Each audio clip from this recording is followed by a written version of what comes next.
Les présidents Chirac et Sarkozy ont commis en Afrique 2 crimes que la France paye très cher. L'assassinat de Kadhafi en Libye et le coup d'État contre le président Laurent Gbagbo en Côte d'Ivoire. Les 2 affaires sont remarquablement similaires. Pour résumer, dans les 2 cas, un président français en exercice a sciemment utilisé la force militaire française contre un pouvoir légitime d'un État tiers pour imposer un régime plus favorable à des intérêts privés et, semblerait-il, également pour éliminer des preuves de financement occulte de campagnes électorales françaises. Et ce sont les populations tant françaises que libyennes ou ivoiriennes qui en paient le prix humain, financier, sécuritaire et démocratique. C'est le cadre général tant en Libye qu'en Côte d'Ivoire.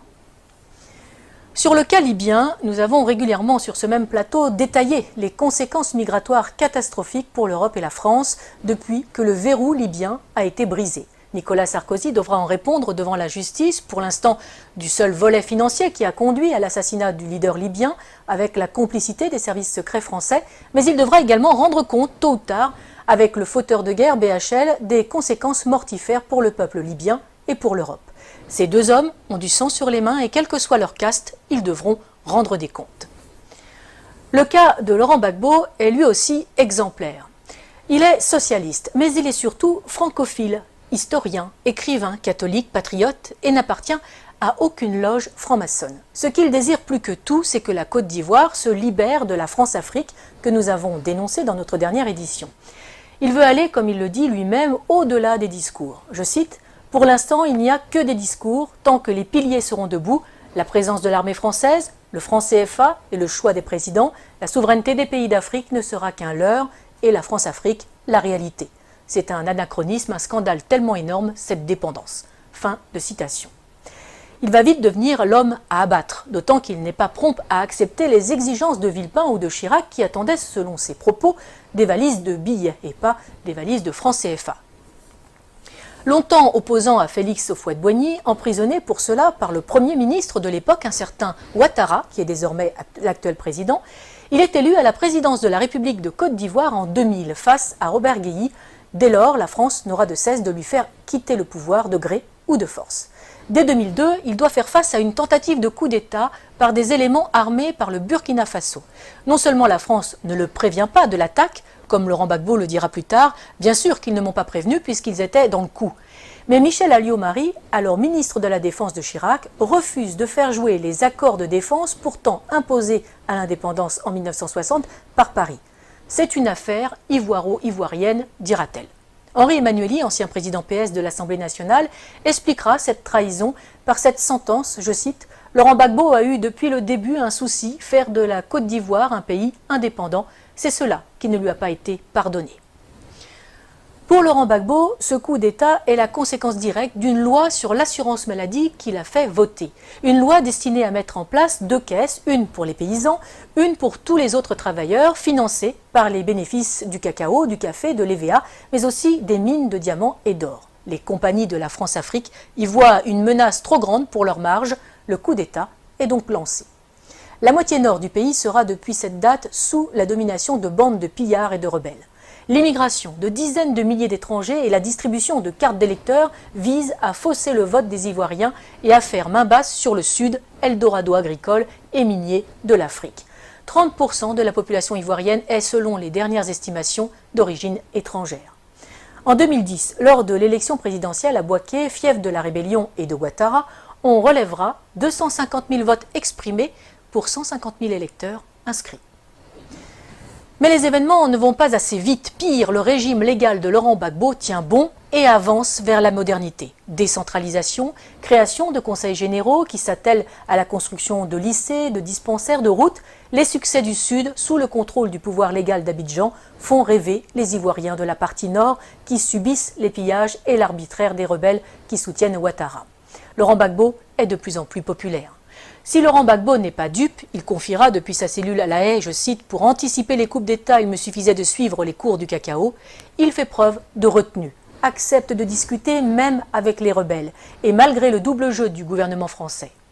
L'ONUCI, l'opération des Nations Unies en Côte d'Ivoire, saluera même le professionnalisme des opérations militaires de l'armée ivoirienne qui ne provoquent aucun dégât collatéral ni victime innocente.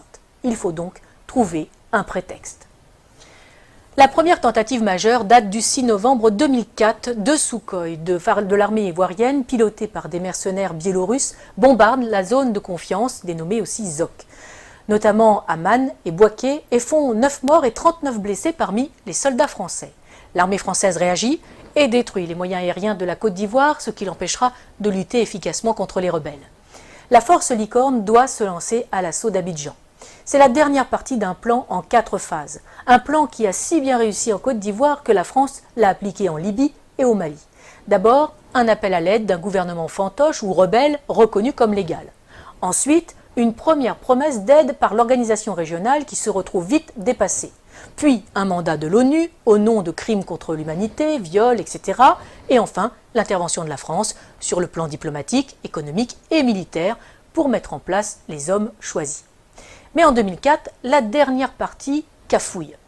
Des informations révélées par Wikileaks et des enquêtes de presse suggèrent une manipulation visant à justifier une action militaire contre Gbagbo. En 2016, la juge d'instruction française Sabine Kéris demande le renvoi devant la Cour de justice de la République, la CJR, des anciens ministres Dominique de Villepin, Michel Alliot-Marie et Michel Barnier, suspectés d'avoir permis l'exfiltration des mercenaires responsables de l'attaque contre les forces françaises. Pour Laurent Gbagbo, les services secrets français ont retourné son chef d'état-major, Mathias Doué, pour une attaque sous faux drapeau afin de légitimer la réaction française. Le parquet général près la Cour de cassation a indiqué n'avoir pas saisi à ce stade la commission des requêtes de la CJR. En 2011, alors que Laurent Gbagbo a remporté les élections de 2010, malgré les quelques 450 000 électeurs fantômes rajoutés dans le Nord, Ouattara et ses amis français décident de forcer les urnes. Ils contestent les élections, mais refusent de recompter les bulletins, qui sont détruits. Curieusement, le premier décompte avait été confié à une société française dont le directeur recevra un contrat de plus de 152 millions d'euros par le gouvernement Ouattara.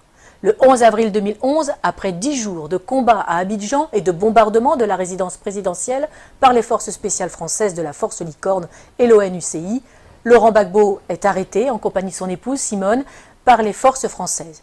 Ce n'est pas la fin des morts. Des centaines de civils seront arrêtés, torturés et exécutés par les complices de Sarkozy. La famille de Laurent Gbagbo, les militants, les ministres, des professeurs, des fonctionnaires. Autre victime de cet assaut, sans doute l'une des plus belles bibliothèques de livres classiques français de toute l'Afrique, seule richesse reconnue de Laurent Gbagbo et qui sera détruite par les bombes incendiaires françaises, tout un symbole. On peut se douter que les nouveaux maîtres de la Côte d'Ivoire ont mis le pays et les industries en coupe réglée. À commencer par Alassane Ouattara, l'ami intime de Nicolas Sarkozy, de Laurent Fabius et de Martin Bouygues, et aussi, aux surprises, de Georges Soros. Le moindre coupeur de route et assassin du Nord est devenu qui préfet, qui commandant de police, qui chef des armées ou président de l'Assemblée nationale. Les compétences comptent peu, c'est le nombre de fusils à disposition qui prime tout. Mais parlons des Français. Claude Guéant, l'ancien ministre de l'Intérieur et secrétaire général de l'Élysée de Nicolas Sarkozy, a installé une antenne de son cabinet d'avocats à Abidjan, où il fait des allers-retours fréquents pour développer ses affaires et celles de son gendre, Jean-Charles Charqui, devenu conseiller d'Alassane Ouattara. L'ancien ambassadeur de France au moment du putsch est devenu consultant et passe sa vie dans l'ombre de Ouattara. Les chefs militaires de l'opération Licorne sont devenus consultants et se sont vus confier la juteuse modernisation de l'armée ivoirienne. Il ne faut pas non plus oublier les fameuses annulations des dettes africaines. Ces dettes ne sont pas annulées, elles sont en fait privatisées. Les sommes dues et qui ont été payées par les contribuables français sont finalement payées à des entreprises privées du pays créancier pour réaliser des travaux dans le pays créditeur. Travaux largement surfacturés le plus souvent, les contribuables français sont volés de leur remboursement, les Africains spoliés de leurs investissements. Et généralement, les entreprises favorisées sont dirigées par de grands amis des présidents et ministres en place en France. Ils ne peuvent quand même pas exécuter Laurent Gbagbo, bien que un procès en Côte d'Ivoire, oui, mais sans lui, car il est trop populaire. À la Cour pénale internationale, ce sera mieux, surtout qu'elle est le parfait outil de justice des vainqueurs. Externalisé donc à La Haye pour un procès à charge et inique, le procureur a à sa disposition un budget de plus de 28 millions d'euros. La défense, 76 000 euros. L'une des principales sources d'accusation est l'association Human Rights Watch, qui est entièrement financée par Soros, ami de Ouattara. Malgré ça, Par 2 fois, en 2016 et en 2018, le tribunal ne peut que constater l'absence totale de preuves dans le dossier du procureur. Aucun élément de preuve, aucun témoin fiable. Le 15 janvier 2019, Laurent Gbagbo est acquitté par la CPI de la totalité des charges portées contre lui après plus de 7 ans de prison préventive. Il reste cependant en résidence surveillée en Europe. La Belgique lui offre l'asile. Le temps, paraît-il, pour que le procureur puisse faire appel sur de nouvelles bases. Lui qui n'a jamais réussi à monter un dossier alors qu'il a travaillé main dans la main avec Ouattara et les gouvernements français. Nous n'avons fait ici qu'effleurer ce sujet vaste et complexe qui pourrait servir de trame à une série d'espionnage et de géopolitique. Pour ceux qui voudraient aller plus loin, qu'ils n'hésitent pas à lire l'ouvrage « Libre pour la vérité et la justice » de François Mattei aux éditions Max Milo. Il est le fruit des entretiens de l'auteur avec Laurent Gbagbo pendant ces 7 années de détention arbitraire. Publié quasiment à la veille de la libération du président ivoirien, ce livre est la preuve que Laurent Gbagbo a eu raison trop tôt. Mais il n'est pas dit qu'il ne revienne pas dans le jeu politique ivoirien, totalement blanchi des accusations portées contre lui, fort de ses réussites comme président et avec un programme toujours plus d'actualité. Il faudrait plus de chefs d'État comme lui en Afrique, conscients des atouts de son continent, préférant des relations saines avec la France plutôt que l'exigence d'une repentance perpétuelle imposée aux Français pour des crimes qu'ils n'ont pas commis. Une repentance qui n'est là que pour cacher le pillage de l'Afrique par des multinationales et imposer une invasion migratoire ruineuse et destructrice pour l'Europe. Défense de l'identité nationale, mise en œuvre d'un patriotisme social permettant de vivre et de travailler au pays, non-alignement, intégrité de ses élites politiques et économiques. Il faudrait peut-être aussi plus de Laurent Gbagbo en Europe.